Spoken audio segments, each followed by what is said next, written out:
기대해 나에게 주신 하루를 때론 피곤하고 일어나기 싫고 널 깨우는 알람 소리에 짜증도 나겠지만 안녕하세요. 오늘도 푸른 말씀 김경호 목사입니다. 주무시지 않고 나를 지키셨네. 오늘을 나에게 주셨네. 새 말씀 안에 주가 주신 사랑과 은혜와 능력. 고난주간 셋째 날 우리에게 주시는 하나님 말씀은 마태복음 16장 13절에서 20절까지 말씀입니다.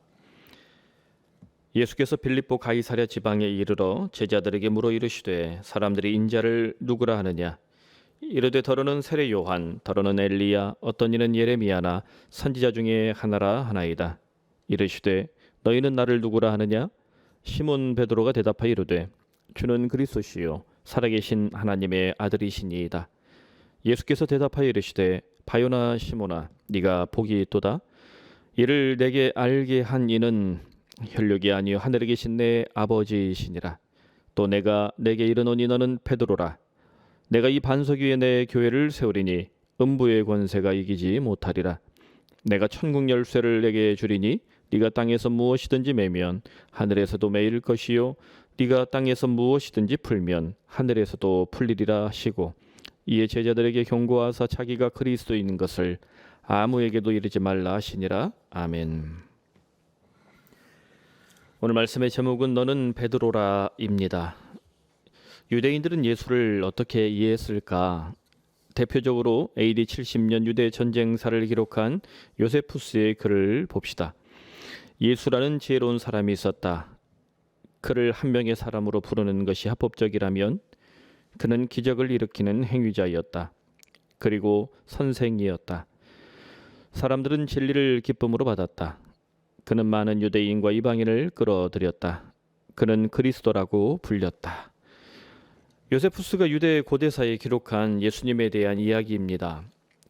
요세푸스의 예수 이해를 보면 유대인 출신으로서 대단한 수준이죠. 이 정도 수준의 이해가 아마도 오늘날 보편적인 사람들, 종교적인 사람들의 예수 이해가 아닐까 생각합니다. 그런데 그리스도인이라면 요세푸스가 이해했던 예수 이해에서 한 걸음 더 나아가야 합니다. 종교적 예수, 이성적 예수, 역사적 예수, 사람들의 예수 이해는 여기에서 머물기 때문에 주님의 능력을 경험할 수 없습니다. 마찬가지로 그리스도인이라고 하면서 예수님을 종교적으로, 이성적으로, 역사적으로만 이해하고 있다면 참된 예수님의 능력 우리가 경험할 수 없습니다. 오늘 본문에서 베드로의 신앙 고백을 봅시다. 바로 이 고백이 모든 그리스도인이 따라가야 할 예수 이해의 표준, 기준이라고 할 수 있습니다. 오늘 말씀을 정리하면서 첫째, 왜 가이사랴 빌립보인가? 둘째, 베드로의 신앙 고백은 어떤 의미인가? 셋째, 신앙 고백이 살아있는 그리스도인은 어떤 권세가 주어지는가? 함께 묵상합시다. 첫째, 왜 가이사랴 빌립보일까요? 가이사랴 빌립보는 유대 땅에서 단과 함께 가장 북쪽에 위치해 있습니다. 가이사랴 빌립보는 두 가지로 유명했습니다. 하나는 이름입니다. 가이사랴는 케사르, 우리말로 가이사랴라고 했는데 케사르, 시저, 로마 황제를 말하는 명칭입니다. 헤롯 대왕의 아들인 빌립이 로마 황제 이름을 붙여서 신도시를 건설했는데 그 신도시가 바로 가이사랴 빌립보이고 이 가이사랴 빌립보가 그 지역의 수도가 되었습니다. 다른 하나는 판신이라고 불리는 신의 이름입니다. 판이라고 불리는 신의 이름인데요. 판은 목자들의 신으로 유명했습니다. 가이사랴 빌립보는 해발 2814m의 헐몬산에서 흐르는 물이 풍부해서 샘물이 터져 나오는 땅, 푸른 초장이 펼쳐진 땅이라 양떼와 소떼를 목축하기 좋은 땅이었습니다. 그래서 북쪽 사람들은 샘물이 터지는 곳에 판신을 위한 신전을 세웠고 그 땅은 우상 숭배의 중심지가 되었습니다. 요약하면 가이사랴 빌립보는 어떤 땅입니까? 정치적으로 로마 황제를 위한 도시요, 종교적으로 우상인 판신을 숭배하는 땅이었습니다. 예수님께서 제자들과 함께 이 땅에 들어오시면서 바로 이 두 가지 현상을 주목하면서 질문하십니다. 13절 말씀입니다. 사람들이 인자를, 즉 예수님을 나를 누구라 하느냐? 보통 사람들은 예수님을 세례 요한, 엘리야, 예레미야나 선지자 중에 하나라고 평가합니다 라고 14절에서 제자들이 답변합니다. 그러자 주님은 다시 한번 묻습니다. 15절 말씀입니다. 너희는 나를 누구라 하느냐? 너희는 나를 누구라 하느냐?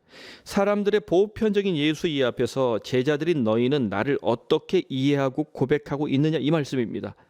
여러분, 예수님의 질문은 오늘도 여전합니다. 우리가 살아가는 세속 도시를 보십시오. 뉴욕, 도쿄, 파리, 그리고 서울, 세계적인 이 세속 도시들, 바로 이 도시의 현장에 무엇이 있습니까? 그때 가이사랴 빌립보처럼 오늘의 황제들의 이름이 가득하고 판신보다 더 센 우상들이 질비하게 유행 중입니다. 그러므로 가이사랴 빌립보를 닮은 오늘의 세속 도시에서 우리는 예수님을 어떻게 이해하고 있는가? 예수님을 누구라고 사람들에게 고백하고 전하고 있는가? 베드로의 고백을 우리가 다시 한번 깊이 묵상하면 좋겠습니다.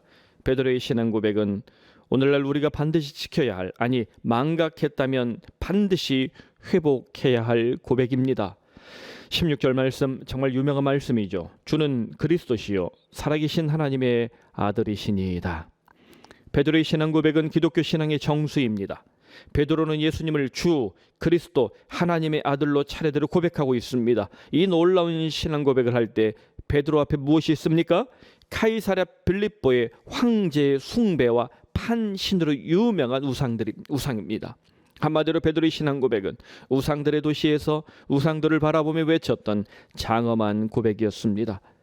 예수님은 로마 황제처럼 정치적으로 조작된 신이 아니고 판신처럼 종교적으로 조각된 가짜 신이 아니라 진짜 하나님이다. 바로 이 말입니다. 우리는 베드로처럼 신앙 고백을 할 수 있습니까? 언제 어느 때 어떤 상황에서도 이 신앙 고백을 지킬 수 있겠습니까? 1952년 9월 14일 소아마비 1급 장애로 태어난 인물이 있습니다. 장명희 교수인데요. 이렇게 고백합니다. 5살까지 앉아보지 못했다. 주변에 있던 사람들, 가족뿐만 아니라 많은 사람들이 그녀를 보며 신에게 버림받은 불행한 인생처럼 떠들어댔습니다. 하지만 그녀는 서강대 영문과 교수를 역임했고 번역가요, 수필가로 또 미국과 한국에서 대단한 열정을 불태우며 살아냈습니다. 그녀는 하나님을 사랑하는 신자였습니다. 가톨릭 교회에 다녔지만 그녀는 신자였습니다. 그런데 2001년 유방암이 발병되었고 2004년 척추암으로 전이되었다고 합니다. 하나님을 사랑하면서 인생에 대단한 성과를 내고 많은 사람들이 주목하는 소아마비 1급 장애지만 정말 하나님을 믿으니 참 잘됐구나라고 사람들이 생각할 때 바로 그 순간 유방암, 척추암, 이 중한 질병에서 정말 깊은 고통을 경험해야 했습니다. 보통 사람 같으면 하나님 나한테 왜 그러세요? 라고 들이박지 않았겠습니까? 아마도 그녀는 보이지 않는 곳에서 숱한 갈등과 탄식과 눈물을 흘렸을지도 모르겠습니다. 그럼에도 불구하고 그녀는 다음과 같이 놀라운 신앙을 고백하고 있습니다. 신은 다시 일어서는 법을 가르치기 위해 나를 넘어뜨린다고 믿는다. 어떤 유명한 목사님, 저와 아주 깊은 관련이 있는 유명한 목사님의 아들이 이 한 문장을 가지고 조롱하듯이 그런 신이 살아있다면 당신을 이렇게 세우지 않았겠느냐, 이렇게 조롱을 합니다. 여러분, 이 신앙 고백을 아무나 할 수 있는 것이 아닙니다. 예수를 경험한 인생, 하나님을 사랑하지만 정말 하나님의 놀라운 사랑을 경험한 인생만이 할 수 있는 만만치 않은 신앙 고백입니다. 신은 다시, 하나님은 다시 일어서는 법을 가르치기 위해 나를 넘어뜨린다고 믿는다. 결국 장영희 교수는 2009년 암과 싸우다 별세했지만 그녀의 신앙 고백은, 그리고 암과 투병을 남겼던 그 아름다운 삶의 궤적은 베드로의 고백처럼 정말 놀라운 인생, 위대한 인생이 정말 보여줄 수 있는 장엄한 신앙 고백처럼 울리고 있습니다. 그녀는 반석 같은 교회로 살다가 주님 품에 안겼다라고 저는 믿습니다. 18절 말씀을 다시 한번 봅시다. 너는 베드로라, 내가 이 반석 위에 내 교회를 세우리니 음부의 권세가, 사탄의 권세가, 지옥의 권세가 이기지 못하리라. 가톨릭 교회는 로마 교회의 수위성과 로마 교황의 우월성을 강조하기 위해 이 말씀을 의도적으로 이용합니다. 하지만 이 말씀은 참된 교회라면 반석 위에, 즉 베드로처럼 예수님을 향한 신앙 고백 위에 세워져야 한다는 사실을 말씀하고 있습니다. 더 나아가 반석 같은 신앙 고백 위에 세워진 교회는 음부의 권세를, 사탄의 권세를, 지옥의 권세를 격파할 수 있음을 우리에게 보여주고 있습니다. 사랑하는 성도 여러분, 너는 베드로라. 예수님의 이 한 문장에 내 이름을 넣어봅시다. 김경옥은 베드로라. 장영희는 베드로라. 아무개는 베드로라. 비록 세상의 시련과 고난이 맹렬하고 음부의 권세가 죽을 것처럼 혹독할지라도 강구한 신앙 고백을 하는 성도는 반석 같은 교회가 될 줄로 믿습니다. 그러므로 너는 베드로라.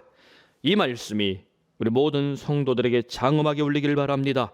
건물이나 제도에 갇혀있는 교회를 넘어서 베드로처럼 강구한 신앙 고백을 통해 우리들이 반석 같은 예수님의 교회가 되기를 간절히 소원합니다. 19절 말씀을 마지막으로 나눠봅시다. 내가 천국 열쇠를 너에게 주리니 네가 땅에서 무엇이든지 매면 하늘에서도 매일 것이요 네가 땅에서 무엇이든지 풀면 하늘에서도 풀리리라. 이 말씀을 기초로 또한 가톨릭 교회는 교황이 베드로의 후계자로서 천국 열쇠를 독점하고 있다라고 강조합니다. 그러나 개혁교회는 이 말씀을 모든 신자들에게 선물합니다. 천국 열쇠는 교황이나 큰 목사나 어떤 슈퍼 은사를 가진 사람에게 주어지는 것이 아니라 모든 신자들에게 주어진 것입니다. 무슨 말입니까? 천국 열쇠는 신앙 고백입니다. 베드로처럼 예수 그리스도께 신앙을 고백하는 사람에게는 천국 열쇠가 있다는 사실을 믿으십시오. 이단의 교주나 특정 종교 지도자가 아니라 오직 예수 그리스도를 향해서만 신앙 고백을 해야 합니다. 천국 열쇠의 특징을 보십시오. 땅에서 매면 하늘에서도 매이고 땅에서 풀면 하늘에서도 풀리리라. 이 말씀은 귀신을 축출하는 것, 어떤 이 문제를 일으킨 성도들을 권징하는 것, 여러 가지 의미로 교회 역사에서 해석이 되고 있지만, 저는 신앙 고백을 하는 사람, 신앙 고백을 하는 성도에게 기도의 권세가 있다, 기도의 권세가 있다라고 해석합니다.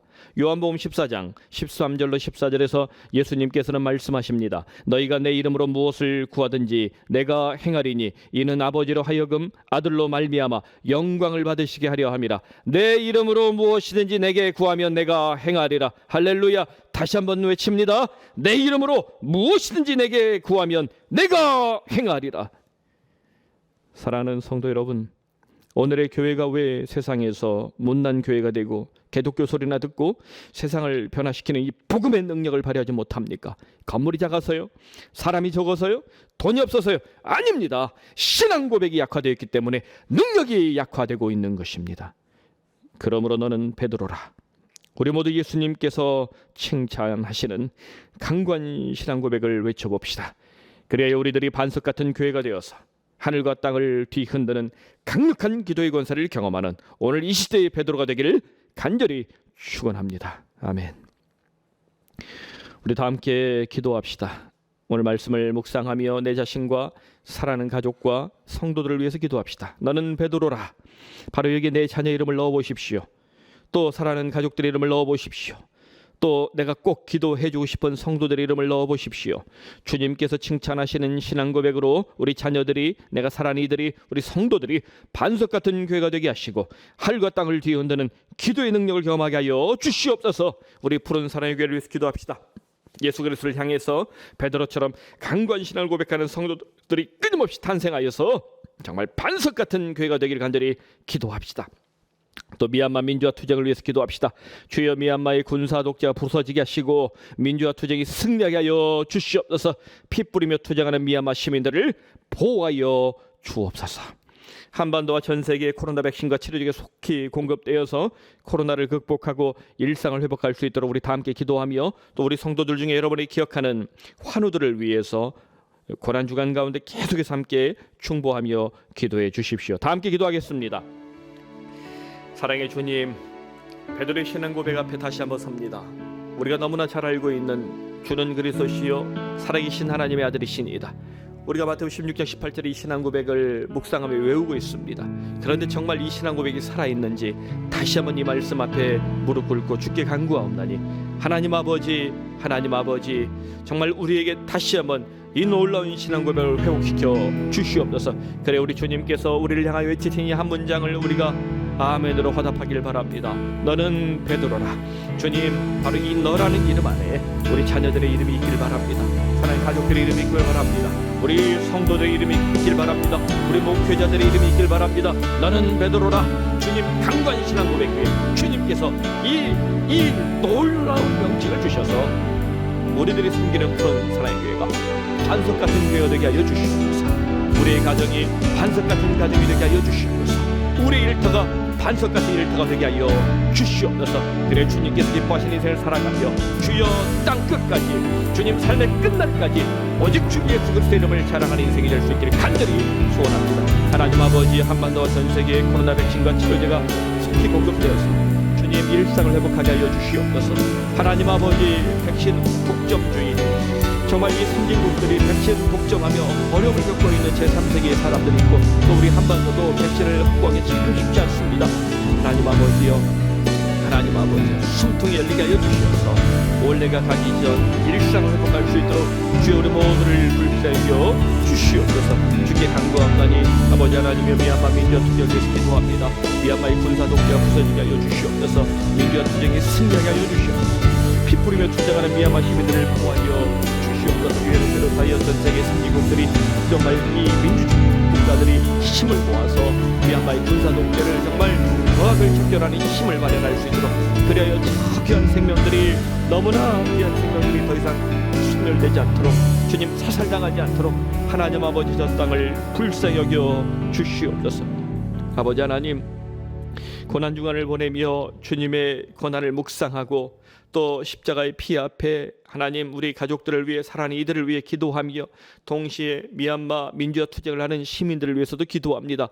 불교 국가로 유명한 저 땅에 주님 이 군사 독재에 핏뿌리는 이 억압과 박해 앞에서 정말 깨어있는 시민들이 일어나게 하시고 무엇보다도 미얀마 교회를 붙잡아 주셔서 미얀마 땅에 있는 교회가 저 거악을 척결하는 기도, 악한 세력을 파멸하는 기도를 통하여 끝까지 승리할 수 있도록 주님 은혜를 베풀어 주시기를 바랍니다. 하나님 아버지, 그리하여 고난주간을 돌파하며 우리가 부활주간에 정말 부활주일에 이 놀라운 은총이 주님 그저 우리 개인의 삶만 찾아오는 것이 아니라 이 땅을 변화시키는 부활의 능력, 주님 거악을 척결하는 부활의 능력, 하나님 세상을 변화시키는 역사를 주관하시는 부활의 능력을 바라보게 하여 주시옵소서. 사랑하는 성도들을 위해 기도합니다. 아버지 하나님, 급성 방광염과 폐렴으로 고생하고 있는 최 집사님을 붙잡아 주셔서 아버지를 위해 기도하는 이 주의 딸 그 눈물의 기도를 주는 응답하여 주시옵소서. 갑상선암을 주님 취하여 주셔서 이 청년이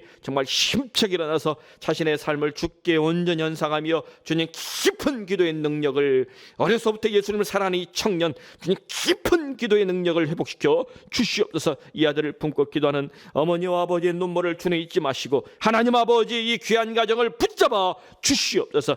아버지 하나님, 간암을 속히 발견하여 치료하고 또한 삶의 이 생명력을 회복하게 하시니 감사오니 주의 종을 붙잡아 주시고 이 귀한 직분을 정말 끝까지 잘 감당할 수 있도록 주님 은혜를 베풀어 주시옵소서. 하나님 아버지여, 코로나 치료나 모든 과정을 순적하게 인도하셔서 주님 강건하게 회복시켜 주시니 감사합니다. 주님, 이 아들을 주님 기억하시고 이 가정 위에 주님께서 부어주시는 더 큰 은혜를 누릴 수 있도록 역사하여 주시옵소서. 어린아이의 틱장애를 놓고 간절히 기도하는 부모가 있습니다. 하나님 아버지와 어머니의 눈물의 기도를 주님 잊지 마시고 하나님 뱃속에서부터 귀한 생명으로 양육된 이 아들이 오니 아버지 하나님, 이 아들을 정말 담대게 하시고 그 안에 예수님의 능력이 충만하여서 어려서부터 예수님께서 부어주신 은혜를 맛볼 수 있도록 하나님 아버지여 은혜를 베풀어 주시옵소서. 주님, 우리 권사님들 중에 생명의 기록이 회복되어야 될 이들이 참 많습니다. 하나님 아버지여, 우리 모든 권사님들 붙잡아 주셔서 기도의 어머니로 주님 생명력이 넘쳐서 주님 교회를 위하여 성도들을 위하여 주님 골방에서 기도할 때마다 주의 딸에게 갑절의 영감을 주시고 능력을 주시고 주님 은혜를 베풀어 주시옵소서. 하나님 아버지여, 인생 40대 50대 60대에 찾아온 우울한 감정과 주님 상처 입은 심령들이 있습니다. 아버지 안에 은혜를 베풀어 주시어서 상한 마음을 취하시고 아버지 안에 그 마음 깊숙한 곳에 정말 주님께서 임재하셔서 하나님 아버지 주님의 능력 가운데 일터와 가정과 삶을 온전히 주님 앞에 헌상할 수 있도록 주님 붙잡아 주시옵소서. 생명의 능력을 부어 주시옵소서. 예수님의 이름으로 기도드리옵나이다.